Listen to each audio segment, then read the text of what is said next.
Ladies and gentlemen, this is episode 66 of the BASCHAMANIA podcast, and today we have Bo Nickal and Anthony Cassar. If you haven't subscribed to the podcast, be sure to subscribe wherever you listen. Apple, Spotify, Google, Stitcher, Overcast, wherever you listen to podcasts, be sure to subscribe to BASCHAMANIA. And if you enjoy this episode, be sure to leave a 5-star rating and review on Apple Podcasts. It's BASCHAMANIA! Let me tell you something, brother. He gave us everything he had in him tonight. What you gonna do when BASCHAMANIA runs wild on you? Oh, it's gonna be a good one. And business just picked up here on the podcast. Oh, yeah. Anthony Cassar, Bo Nickal, how are you guys? Doing well. Awesome. This is the first 3-person episode. I'm kind of excited, kind of nervous. This is new. Yeah, it's a bold move. You never know what's going to happen.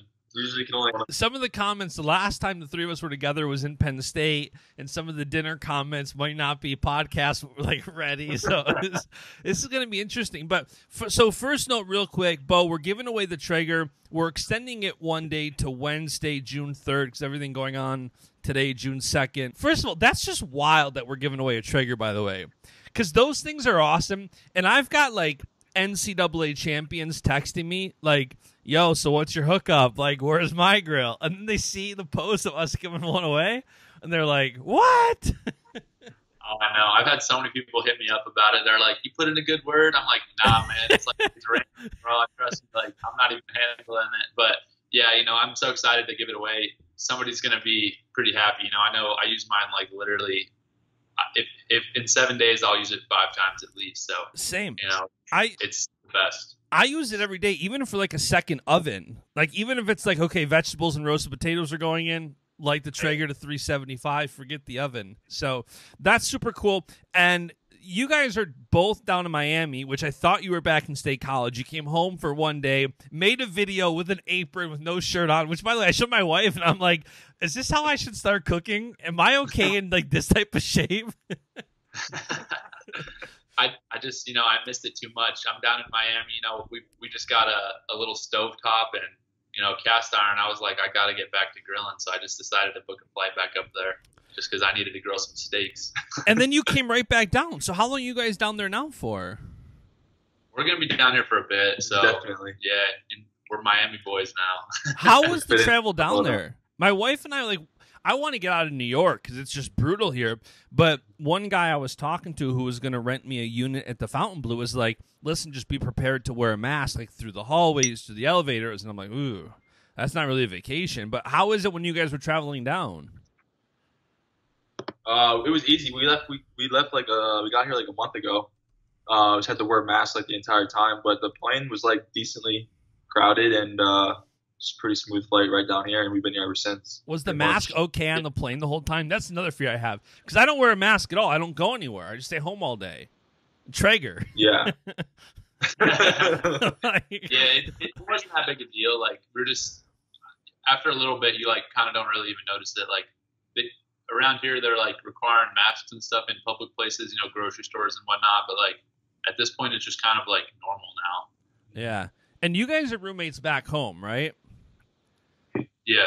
So this is normal for you guys to be rooming back together again, but now you're in a dorm.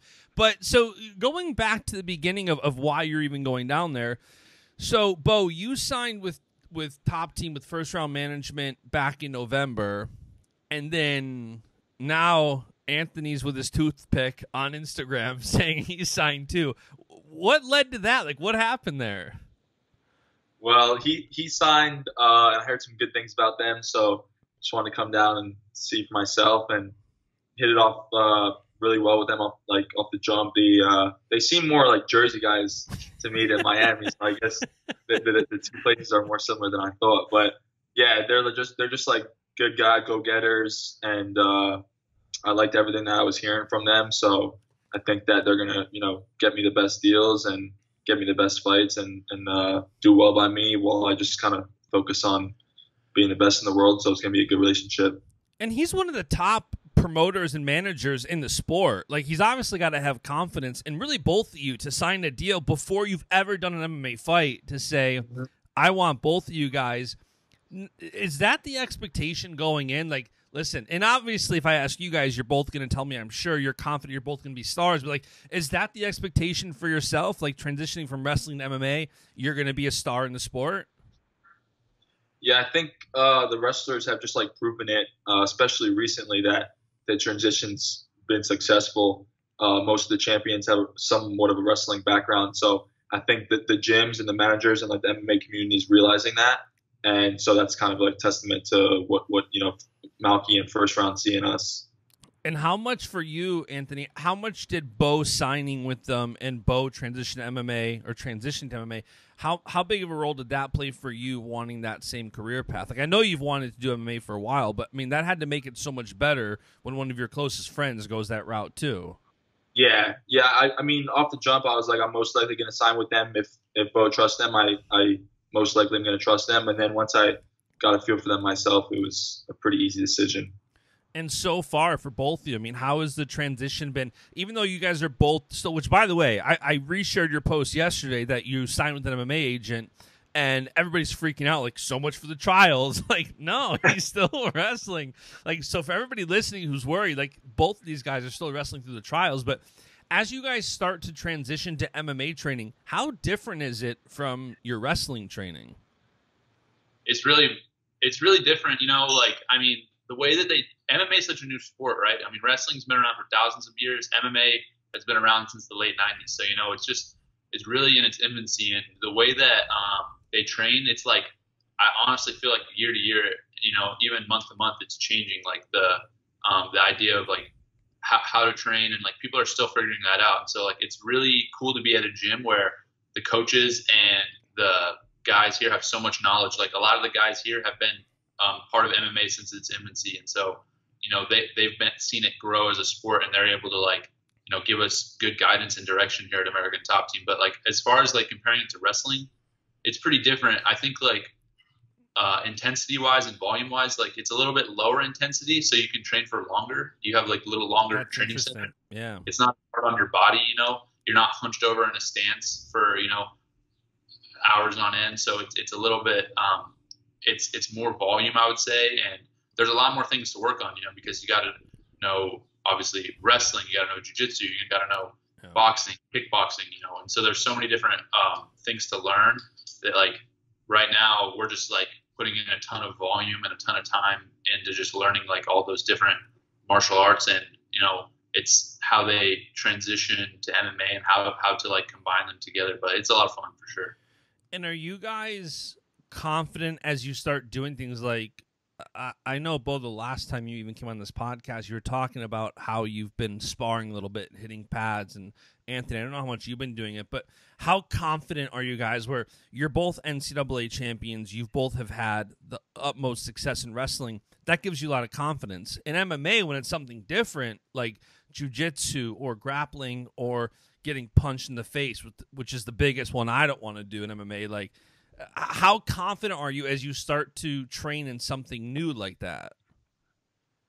Yeah, well, I think it's pretty common knowledge that wrestling is like the hardest style to pick up unless you grew up with it. It's really hard to like get that mat awareness and like feel for your body and stuff. So having that advantage, and it's cool because the guys down here, like Bo said, they respect it, and so they're picking our brains on that style because it's so difficult. But then we're picking their brains on the other 4 or 5 styles as well. So we're confident that we can dominate where the fight goes no matter what. And right now, I mean, at least for me, I'm just kind of getting my feet wet, kind of feel out different, kind of see how the whole process is with these guys, and the different styles and how they train and stuff. And so we're just more excited than anything to kind of adapt to those styles and put our own kind of feel and twist to it. And a lot of guys don't get to train with the absolute best. You guys are training with Jorge. How do you say his last name? Masvidal? Yeah, like you guys are training with him. You're training with one of the best. He's coming off a couple big fights. And when you train with somebody like that, you're not just diving in and like saying, let me give this a shot. You're training with someone who's extremely respected, knows the sport, Is that like a mutual thing? Like, hey, these guys are the best wrestlers in the world, so I know they're going to be good, or is it like, hey, let's see what you got kind of thing? I think there's definitely like a lot of respect there. Just the fact that, like you said, we're here at American Top Team with a lot of like the best coaches, the best training partners, in the country and in the world. Like, I think that one thing for us specifically that's important is that we always surround ourselves with the best. That's part of the reason why we both came to Penn State, and that's a big reason of why we're drawn to American Top Team. And so I think like they have for sure a huge respect for wrestling. Like, I know that these guys all follow wrestling pretty much, even if they didn't have a wrestling background. They're all following. They know about Penn State wrestling. They know about like the pedigree that we have, and they follow the sport. So there's a ton of respect for that. And the same with us. We know that these guys are super accomplished. They're UFC champions. They've got 40, 50 fights under their belt. Guys that have been in the sport for a long time. And so like we have a ton of respect for that, and like just trying to be sponges, just trying to like learn as much as we can, because like we're getting a lot thrown at us, a lot to learn, and it's just really exciting to like be in that position where we know we're learning from the best, and we can trust the training that we're getting, and we can be confident that the techniques that we're learning are like quality, sound stuff. And that's something that's super important to me. I know Anthony as well, and so it's just really exciting times down there. What do you think's been the hardest part as you start to transition MMA a bit? Probably, we were talking about today, like there's different conditioning levels to like the different styles. Sure. So like, we can go for hours wrestling, but you hit pads for a couple rounds and your shoulders are burning. So it's like, like that adapted to those different endurance levels in different parts of the body is like, it's difficult, but it's like, it makes it more fun because, we're used to doing one thing and one kind of positioning most of our lives. So now that we're kind of adapting to these different styles, it's a cool challenge. What do you think your favorite part of it is? I just want to knock people out.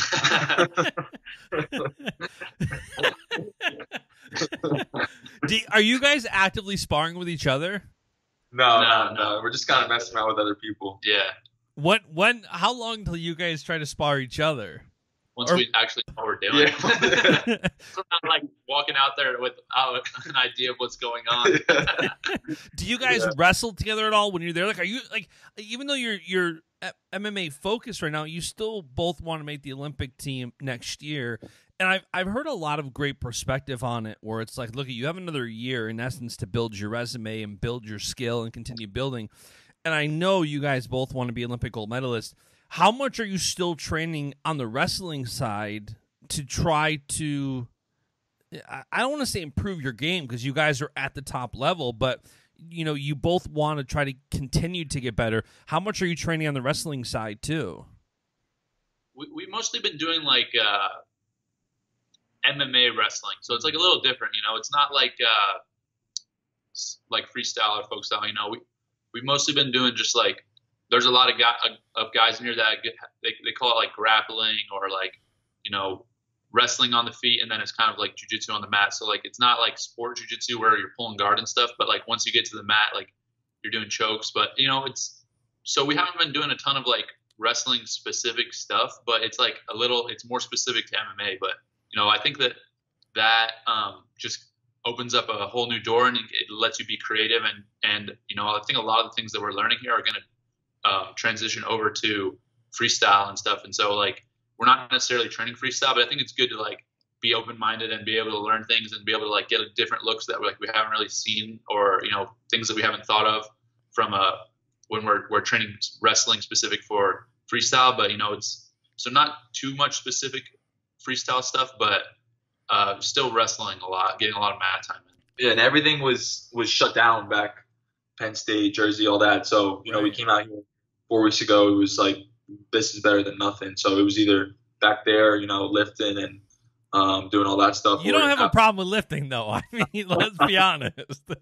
No, I was cool with that. Just that's an everyday quarantine. But, getting the cardio-based stuff out here, wrestling, boxing, stuff like that, it's all going to help transition over. And definitely, as opposed to not doing any of it. And I know, Bo, you're already qualified for the Olympic trials. Anthony, your plan was to go to the Last Chance. Is that the same plan for 2021, or do you think this prolonged time will make either of you go to any tournaments, whether they're domestic, international, anything along those lines? Yeah, I don't know. I'm going to talk to my coaches about it, see what they have to say, just kind of, get a little review of what I need. So we'll see. I'm ready to go. So I would have been ready to go in April. I'll be ready to go whenever it is. So that's my focus right now. If the coaches think it would be good for me to get more competitions in, then that's what I'll do. But we'll see. Yeah, we kind of got to see how things play out the next couple months. Schedule's kind of up in the air still. So, but the plan's definitely still, that final goal is the same. Now, and you're having surgery soon too, right? So, I mean, and no wonder you're getting burned out hitting the pads. You got a shoulder that's messed up, and you're still. Do you think that's impacted your training at all? No, it's actually been feeling really good. I've still been able to roll around too. I've been rolling around with Steve Mako and guys that are being smart with not throwing their weight on me and stuff. But in terms of everything else, like striking, jiu-jitsu, and all that, it feels 100%. So. That's why it's been good to stay in shape that wise. And then the second I get the call to, get surgery back in Jersey, I'll get that. And then it's just on the healing up and get it back to 100%. And that's what you're waiting on, right? The last time you and I were texting, it was that they're not doing surgeries, elective surgeries, I think. Is that still the case? They just started recently doing elective. Mine is requires some new materials and stuff. So it's kind of a brand new type of surgery they're doing to help me, get back, healthy and faster and quicker to 100%. So waiting on that, but I think it's going to be in the next week or two. So right when I get that, going forward. I mean, you definitely need the power if you're going to start knocking people out. But what is your plan for MMA from a finishing standpoint? This kid obviously clearly just wants to knock people out. He's ready to knock them out, throw a toothpick. Do you have a plan on a preferred finish, whether it's submission, knockout, going 3-5 rounds? Do you have a plan for what you prefer? I don't think I have a plan yet. I think that my idea right now is just to be. It's very similar to my approach with wrestling. It's just be as dangerous as possible from all of the different any position that we could get in, right? So I think for me, when I look at wrestling, I want to be able to put you on your back and pin you no matter where we're at, whether I'm on bottom, top, whether we're on our feet, whether you're in the leg, I'm in the leg. I'm always looking for the pin. And so I think I just want to transition that same mindset over to MMA. So it's whether we're on the feet and I have to, throw punches, elbows, knees, kicks, whether we're on the mat, looking for submissions, for chokes, for manipulating limbs, different stuff like that. I think that I just want to be, have as many options as I can and just basically be able to overwhelm whoever I'm hitting. That's kind of this the same exact mentality that I have in a wrestling match. And I'm sure some of these questions are stupid for any MMA fans listening. I'm not the most trained guy in MMA knowledge, which is why I even asked the question. But same thing with submissions. Have you guys been training specific submissions? Yeah, we work with Steve Mako and Mike Brown.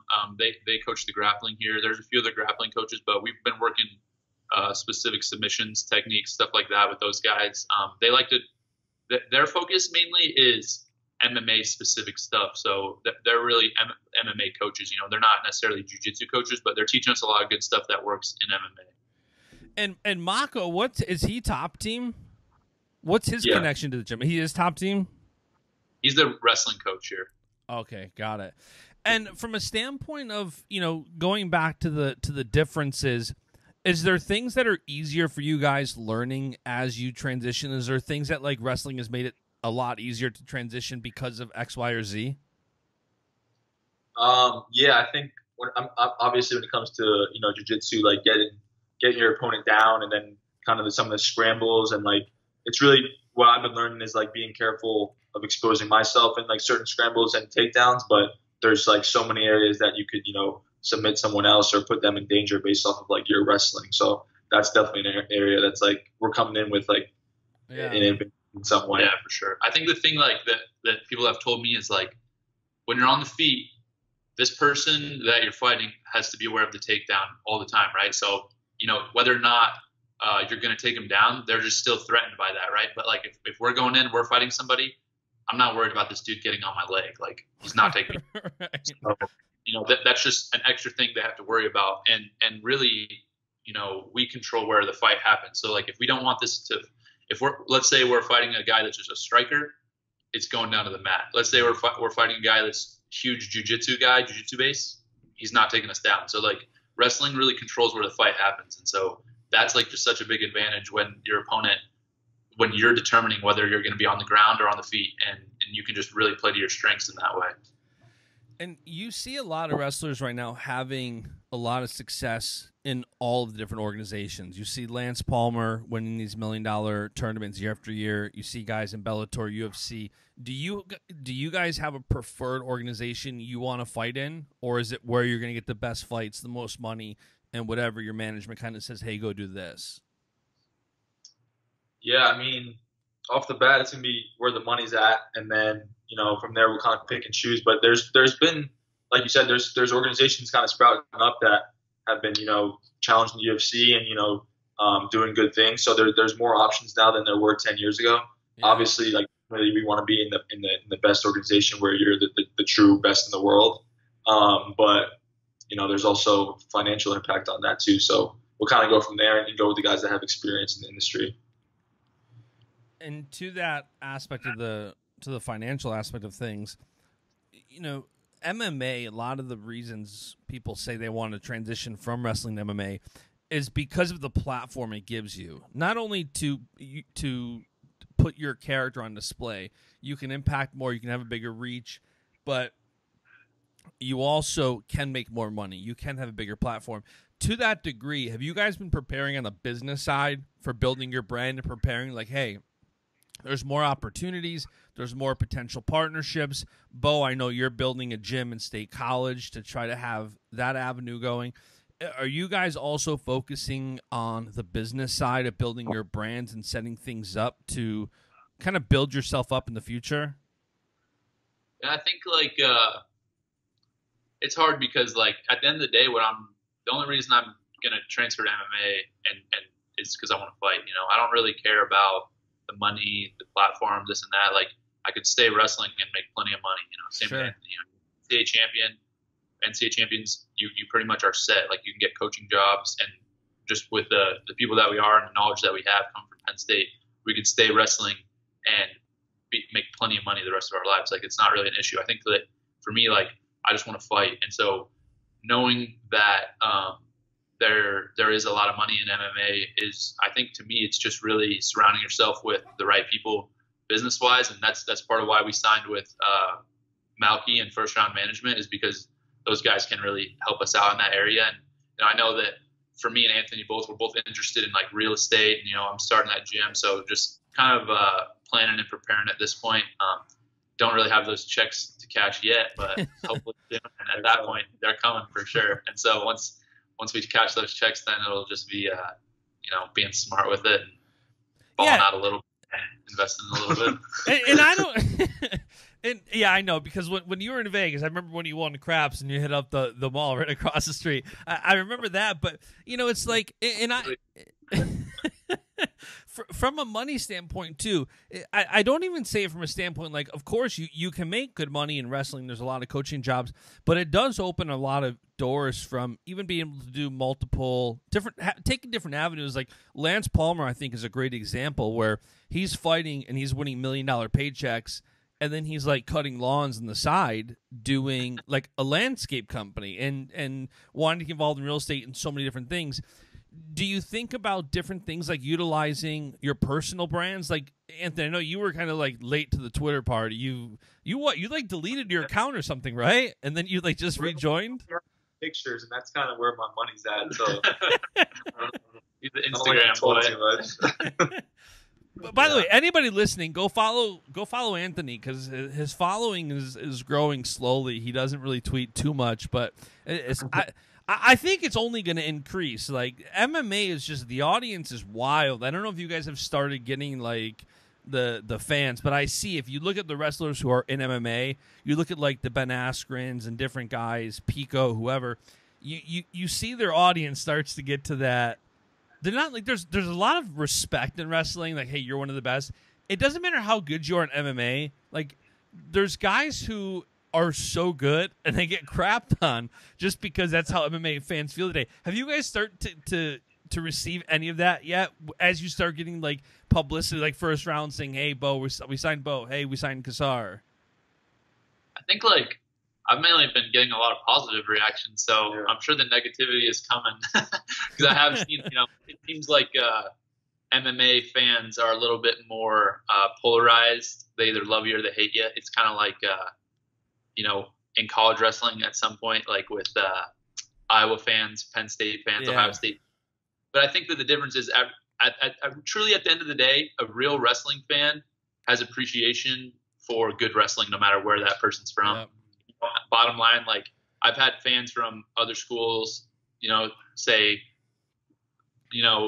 we're rooting or I always hope you lose against my school, but any other time, like we'll root for you, or, they just appreciate the good wrestling. But, MMA is a little different. I feel like people will either love you or hate you. And, some people are loved more, some people are hated on more, but I think it's more polarizing for sure. Yeah. You can't really tell until we get into it, but some guys that should be big time and people they hate them, and then some other guys that seem like scumbags that they love. So we're gonna do us and be ourselves, and hopefully they like us. If not, then who cares? Well, it's like the WWE route. Like talking to Jacob Cassar about it, like he's like, look I don't, from a pro wrestling standpoint, whether you're absolutely loved or absolutely hated, you're valued the same because you're bringing the reaction out. And I think to a degree that's true in MMA. If you get a guy like Ben Askren who people just ridicule all day, it's still going to bring in ratings, or whoever it is that, like John Jones, Conor McGregor, these guys who you get people on both sides of the fence to say, like, he's the best or he's the worst. And, Bo, to your point of people, like, respecting wrestling, I just had Aymar on here. And after we did the podcast, I told him after, I'm like, dude, like thank you for coming on. I got to admit, like, when you're in college, I didn't like you. And it wasn't that I didn't like you personally. It's that I'm a Penn State guy. So if you beat Null or you're going against Chenzo, like, I'm rooting for the Penn State guy. And he's like, I can't blame you. Like, I think I'm a closet Penn State fan. Who isn't a fan of Penn State? And I'm like, I wish we were still recording. That would have been gold. Yeah, I think, there's just, like, a lot of respect in wrestling, as far as just people love good wrestling. But it's really easy to, like, see fighters that are really good and people still hate on them for whatever reason. Like, I think that too, the culture of MMA is people oftentimes like feel like they have to play a character. They trash talk. They say things that like they don't really mean, and just to get the views and clicks. And I know, like, for me, I couldn't do that. Like, I couldn't go out here and talk crazy in the media if I didn't like truly believe it. You see a lot of people doing that, and that's, I think, why the figures become more polarizing, is because they do it really for the clicks. But like at the end of the day, like, I don't really care about that stuff. Going back to like the reason that I'm transitioning is just because I want to fight. Like that's the bottom line and the core of it. So I don't have to try to act like anybody that I'm not to get clicks. I'm just gonna be myself, and I feel like people will respond to that generally well, and if they don't, then it's not really a worry for me. I got to be honest. I see Anthony at the press conference saying, I'm going to knock you out to whoever's opponent is. Like, yeah, that's probably good bet. I just think the thing is, you hear people like saying a lot of crazy stuff, and then they get flying knee in 5 seconds and knocked out stiff. So like, you just can't let that happen.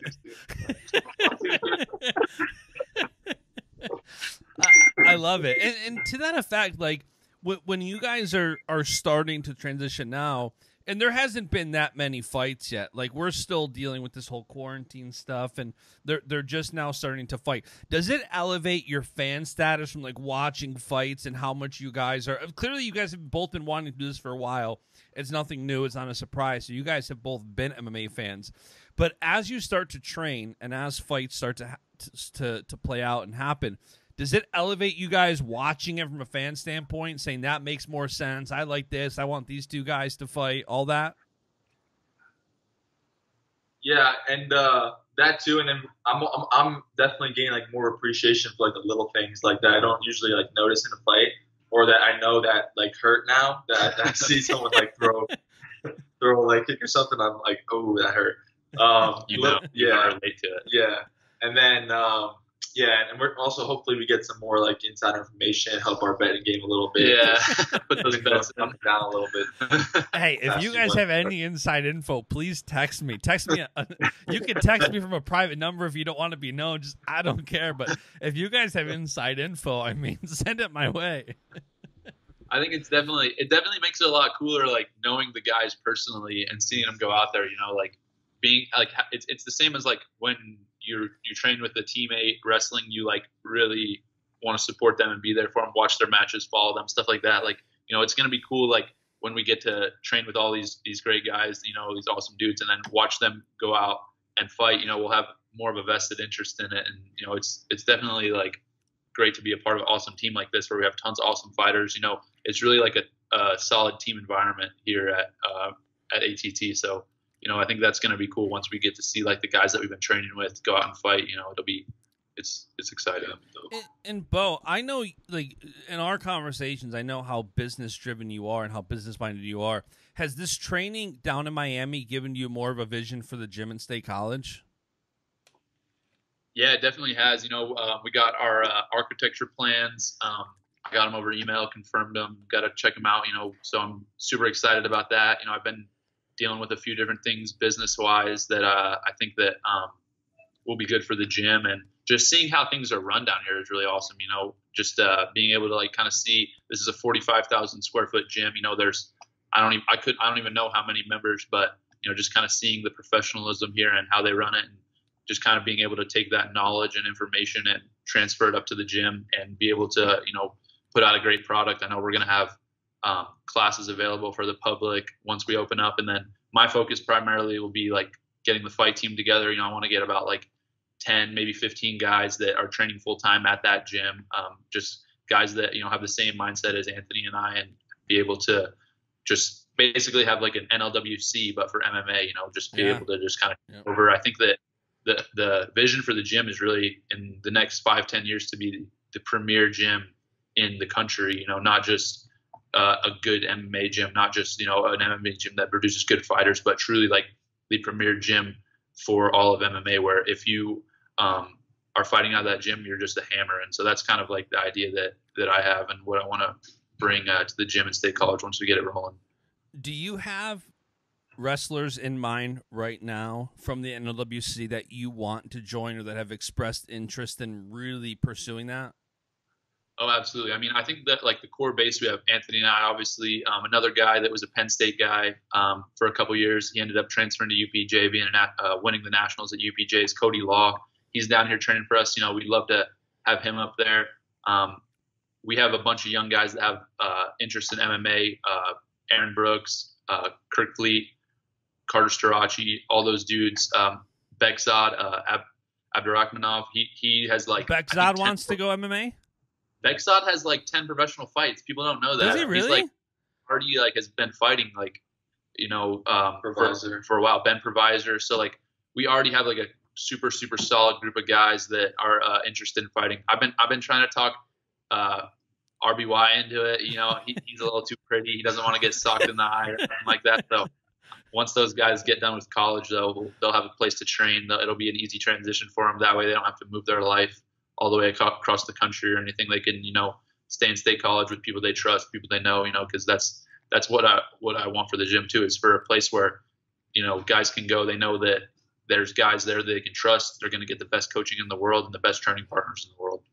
And I know you probably haven't spent too much time with him because he just moved to PA and you're down in Florida, but Gilman recently joined the NLWC. What about getting him in the gym? I feel like he'd be a nut job. I would love to see him fight.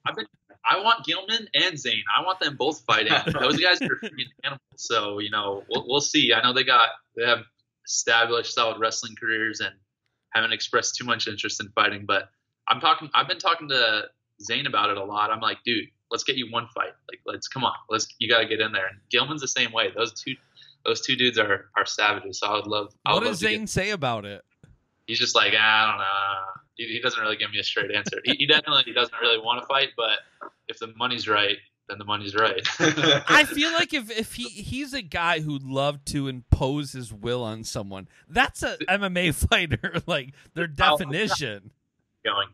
This has Zane's first professional fight going. He's going to be covered up right here. He's going to charge this dude straight up, double leg him down, put him in a bow and arrow, and sub the dude. That's exactly what's going to happen. Like, and just like that, that's how he gets hooked. Yeah, that's what I envision. I can see him being like Clay Guida, just crazy, just like yes, yeah, and that dude's strong too. Like, he's freaking pound for pound one of the strongest guys I know. So if he gets a hold of you, it doesn't matter. Like, you're in trouble. Yeah, I feel like you're done. And he's got a lot of aggression. I feel like Zane's a guy who the refs have to call him off. Like, no, you can't do that. And the MMA, there's none of that. It's just like, as long as there's no cheap shots, you can go ahead and do that. You can inflict your will. It would definitely hurt people. Yeah. And I guess, speaking of Gilman, like, we haven't talked too much about it. Him joining the NLWC. The NLWC is an absolute powerhouse. Like, could literally, I think, easily be 4 out of the 6 Olympic team spots without, like, a stretch. Like, as an NLWC fan, I can make the case for probably 6 out of 6. But, realistically, to say they're... What's that? We'll just go with 6 out of 6. Yeah, 6. Like there's the possibility. How cool is it to be a part of the NLWC in this stage? Where I remember when Cal first moved to Penn State, and I was down there hanging out with him, house hunting, and I remember like the state of the NLWC. It was like Les Sigmund and a couple of guys, and that was it. Now it's like a powerhouse. You've got world champions. You got guys who are some of the best freestyle and folk style wrestlers in the world. What has it been like to help develop the NLWC and to wrestle with them at this point? It's been pretty awesome. I mean, we've really been like NLWC guys since we were freshmen in college, training with them and utilizing that resource. So like, it really feels like we've been with the NLWC for years now, but it's truly, there's not a better place to train. I believe that wholeheartedly. Like, when it comes down to it, nobody else really does it like us. They don't have it's a professional sports team, it really is. And, the other RTCs are coming up and doing really well. But I just feel like the amount of training partners that we have is insane. And it's truly, people just like you said, we brought up Gilman, Snyder, guys just want to be part of it. No matter what school they went to in college, they want to be part of the NLWC because we have the best partners and the best coaches, and I believe that wholeheartedly. So it's a real blessing. Yeah. And Anthony, you just signed with them, right? Like you're NLWC now too, officially. Yeah, I felt like I've been signed with them for years now because I had a crazy college career, obviously. So all the times that I was hurt and out of school, like I was only allowed to train with them. So I've definitely trained with them more than the college team. So just kind of been an extension of that. And can't really, like Bo said, like there's nowhere, it's very rare in the world and across any business or field to be with the best of the best in that craft in one room, and that's what we have at NLWC. So it's like people are attracted to that because they're attracted to greatness and they want to be around that and feed off of it, and like we just all kind of feed off of each other and make each other better, and we all want to be the best, and so you just really can't ask for a better environment. Does it put pressure on you guys, like when you're around greatness, especially at a place like Penn State where everybody for the most part is successful? Does it put more pressure on you guys, like especially now as you balance both your MMA aspirations and Olympic gold aspirations? Does it put pressure on you guys? It's like, okay, listen, I want to give everything to MMA, I want to give everything to wrestling, and you both want to be champions in MMA and Olympic champions. Does it put pressure on you at all to make sure you devote yourself to both of those aspects? Not really. I mean, at this point, the reason that we were down in Miami is just because everything is closed up in Pennsylvania. We had no place to train. And so we figured that training down here, being able to grapple and wrestle a little bit is better than nothing, right? And so at this point, we're still both fully committed to wrestling. You know, we're not transitioning over to MMA. So that's one thing that I wanted to be like very clear about when I was going through it was I'm not training both at the same time. You know, I'm fully devoted to wrestling at this point, and I don't really feel like extending myself in that way would be worth it. You know, I couldn't go this next year and have trained both and look back and been like, man, like I didn't give my all to wrestling. I could have done this and this and this. I couldn't live with myself doing that. So I'm still all in with wrestling. You know, I'm not training MMA part-time. I'm just here right now because this is where we can train. And, you know, we weren't able to train in Pennsylvania. So, you know, it's not really a case of doing both at the same time. Once I'm done wrestling, transition over full-time MMA. Yeah. Yeah. We have to be, you know, 100% all in on what we're doing. So, at least for me, and I think it's similar with Bo, you know, we don't know 100% that, you know, we'll be done with wrestling completely after this next Olympic cycle. But when we do make that transition over, even if we do have different paths completely to MMA, it's going to be 100% to MMA because I don't want to be, you know, half in, half out and you know, chase two rabbits. You don't catch either of them. So that's kind of how I've lived my life, and that's how I want to, you know, continue to do it with MMA. Do you think that you're continuing in wrestling past 2021 is contingent on a winner or loss at the trials and Olympics? Mine's definitely not. Yeah, I would say no. I mean, it's just kind of what I feel in my heart if I'm able to let go of the sport of wrestling or not at that point. It's going to be based off of that. I mean, technically, you went into one Jersey State Championship tournament, won it. We talked about this when you came on the podcast. You went into one state championship tournament, won it. You went into one NCAA tournament, won it. So it would be cool to go into one Olympic trials and one Olympics and win it. But then I feel like win or lose, like if you lose, it's like, man, I can be world champion. I want to give it more.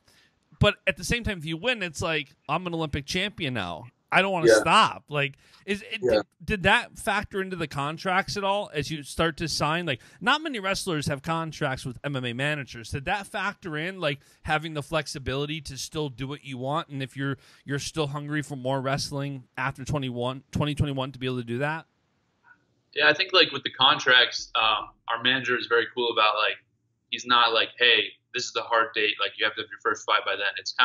It's very much up to us in our regards, in our career of like when we want to start fighting, when we want to wrestle till. And so like, it's not really about, you know, it's not really like, hey, you have until X date to wrestle. It's really what we feel in our hearts. I think like at the end of the day, like wins and losses they don't define you. So don't like base your career on that, right? Like I'm not going to call my career off based on a win or a loss. I'm just going to go with what I do, be true to myself, do what I want to do.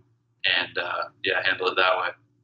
Yeah, I mean, he's helping us out right now. He's managing us right now, you know, with our sponsors and wrestling, you know, affiliated things. So that's just going to transition over to MMA. So it's not like he's completely MMA specific. You know, he's definitely doing a lot for us. Is he getting you a toothpick sponsor right now?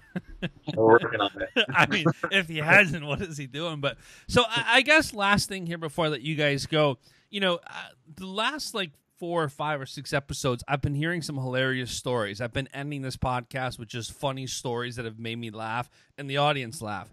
What do you have for the audience of just a funny story, anything from the last couple weeks, last couple months? Like, give the audience something funny to laugh. Nobody needs it more right now than now. Most dangerous question you've ever asked. We have to have a discussion. Yeah, you got it. No discussions. Yeah. This is it. Just don't look at each other. This is it. This has been a crazy trip. So I guess we'll keep it all right for the kids. And our first, I guess one of the crazier things that we've done since we're down in Miami was, I don't know if you're familiar with Tiger King, but one of the Tiger. By the way, Carol Baskin got control of a zoo today. I don't know if you saw that. Really? Yes. So I don't know if you're familiar with one of the zoo owners, Mario, but we were able to visit his zoo and we hung out with a chimpanzee and wrestled around and played with a chimpanzee for about 45 minutes. And that was dope. So we got to, you know, tour the zoo the whole day, got like right up next to the lions and the tigers and all the cool animals, jaguars, monkeys. You know, we're feeding animals right out of our hand. Like it was literally like a bucket list thing. One of like the craziest. Is that where you were posting the monkey on your shoulder, like buddies or something? Tried to adopt him, but yeah, they love him down there. They love him. I know. We were trying to. He's part of the squad now. Yeah, and then we've hunted pretty much everything. Everything you could hunt down here, except the people. I saw you guys hunting like anacondas or something. Pythons. Yeah. Pythons. Dude, I want nothing to do with those things. Nothing to do with them. Me neither. I hate snakes, but they told us to go out and kill them, so I was like, okay. Did you find any? No pythons, but we got to hunt some wild boar, so that was pretty sick too. Yeah. So we've been running around just like eating meat, drinking coffee. How are you cooking the meat if you don't have a Traeger down there? I know. I need it bad. I need the Ranger at least so I could like pack it as a carry-on and like get it set up or something like that. Yeah, we'll definitely get you one. Yeah. Is there any shot that you guys end up with like a second residency in Florida after all this? Like, it seems like you guys are really liking Florida, and I know you got a home in State College, but talking about it, I mean, I'm not super fond of Pennsylvania winters, so I could see my December, January, February in Florida, Miami, and then the other 9 months, up in State College. But we'll see. And the good thing about this is we have like these dorms to come to and just live at and train. Yeah. You don't have to have a place or anything. Yeah, so we're definitely going to be back and forth from here. And now Miami's pretty similar to Jersey is what I've realized besides it's beater weather 24/7. Yeah, so I don't know if I'm ever going to go back, to be honest. Yeah, who saw that coming? The Jersey kid doesn't want to come back from Miami. I thought it was all fair. No, where in Miami are you guys? We're in Coconut Creek. Coconut Creek? I got a buddy who lives over in Aventura, so when I go down, I go over there a lot. Gotcha. All right, sweet, guys. Well, anything you got left here before I let you go? Any other funny stories? Anything? I mean, I don't think so. Yeah, we'll save that for when we hang out.